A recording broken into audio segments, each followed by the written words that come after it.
Finally, I've worked myself up to a 4-channel plane, the XK A800. Basically, I started flying again with the little 2-channel, and I recommend this one, the Z50.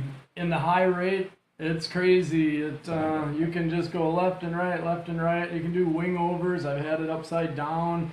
Turns on a dime. The best 2-channel plane that I have, and I've got quite a few. The Fly Bears are kind of boring. The jet planes are just slow flying. They don't turn real sharp. And then I guess for 3-channel, I recommend this one, WL Toys Cessna, the F949.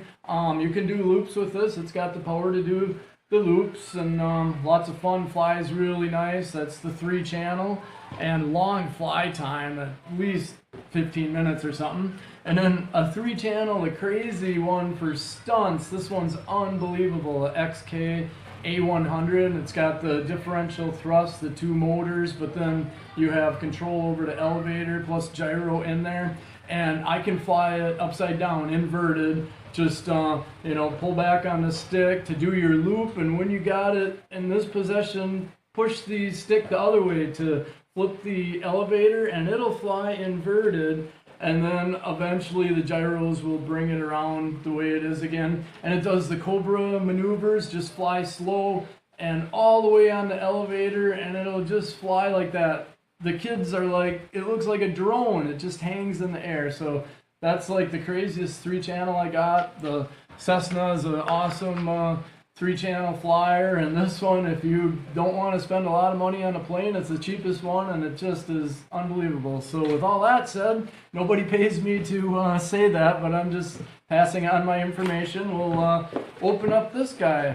Way back in high school, I started with RC planes, but I didn't have good luck because I went with a 4-channel right away with the wing underneath the fuselage, and I spent a nice cold Wisconsin winter building it, the balsa wood and all the glue, and took a lot of time building it, and then I practiced with it, but I crashed it really bad because it was rolling over, and I was too busy trying to correct the ailerons, and I went right through the backstop fence of a baseball diamond, and pieces everywhere, so that wasn't good. But the good thing about this one, it has the gyro system in there so that it'll fly nice, but yet you can turn off the gyro then to do barrel rolls and to do loops and to fly inverted. So it's got the cool little canopy, and that's where the battery's at, and it's got pretty snowflakes on the fuselage, little micro servos in there for your rudder and for your elevator. And then a little bit of assembly required. Got the horizontal tail, and then the wings are right here. They got little micro servos in the wings, and I think a little bit of carbon fiber rod to make it stiff. And let's see, what else do we have? An extra folding prop. The prop folds back for like gliding, and then also it might help it on a crash landing. It'll fold back a little bit. And get charger in there. You'll need your USB power head, for your cell phone. That way it can work around the whole world because you have your own plug for your own style outlet. And then the XK transmitter, it's really in there, but we'll get it out of the styrofoam somehow. This one is kind of upgraded from my 3-channel jet. You got your digital readout, LCD readout to show position of your everything. Not that when you're flying, you don't have time to be staring at that because you might land your plane in the trees or something. But yeah, it's pretty cool. We'll get it all put together and then review it a little bit, and then I'll practice flying it, and then I'll attach a flight video on too. So maybe you guys can subscribe for me, help me out. I enjoy sharing my hobby and the little bit I know about this stuff, and help other people, and I learn from other people on YouTube, so everybody helps everybody, and it's lots of fun. So thanks a lot. It's real easy to assemble it. The 2 wing halves just kind of clip together, plug the 2 little aileron servos into the connectors, and 2 screws. Wing is done. The tail, you line everything up, the horizontal and the vertical, and 1 screw from the bottom goes through both and secures it. And then you just gotta do the little connectors for the elevator and the connector for the rudder, real easy. And then the transmitter on the left top, that's your high and low rate for increased travel. Gives you a double beep for the high and one beep for the low. And then the top right is the gyroscope mode that always comes on right away. Or you press it so you have full control. You can do all your inverted flying, and then it lets you know that it's the flashing light. And it's pretty cool when it's in the gyro mode and you do the ailerons. It'll do a little bit of rudder movement for you. And then if you do the rudder joystick, it'll do a little bit of aileron movement for you. So it's kind of helping you turn. But when you do it in the 3D mode where you have full control, then it's all on its own. Your rudder will just do rudder, your aileron will just do the aileron. So and if you're flying that way and you're getting in trouble, just do the right click and that'll engage the gyroscopes again, and it'll help save you from crashing. So yeah, I did a couple little things. Before I bought this, I had researched it on YouTube a little bit, and I saw one guy flying it brand new, and his canopy fell off, but the clip stayed on the plane.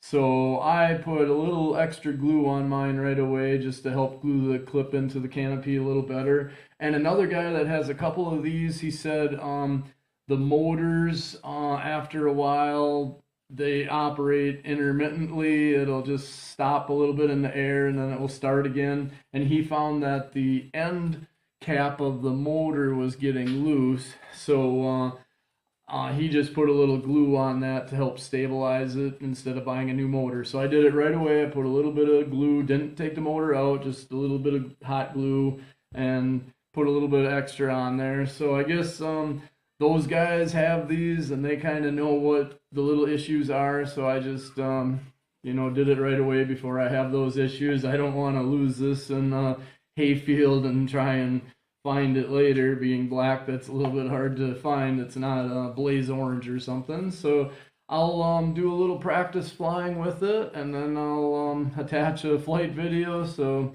you guys can see a little bit what it's like, and I'll know a little bit more about it instead of just guessing on everything and stuff. So, but it looks really nice. It's the biggest plane I have. The wingspan is 780 millimeters, and the manual actually shows where your center of gravity should be in case you put on a little camera or something so that it won't fly too bad. And one thing I did, it says in the manual, put it in the manual mode, the 3D mode, and then just make sure your rudder's pretty straight and your elevator and your ailerons. And so I did that already just by adjusting my trims a little bit on the transmitter, just so it's a little bit dialed in, so when you let her go, it's, you know, gonna fly relatively straight, and then you can keep trimming it while you're flying. But that's be like the worst thing to do is let it go and it just dives into the ground. So thanks a lot for watching, and I hope you enjoy my videos.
you.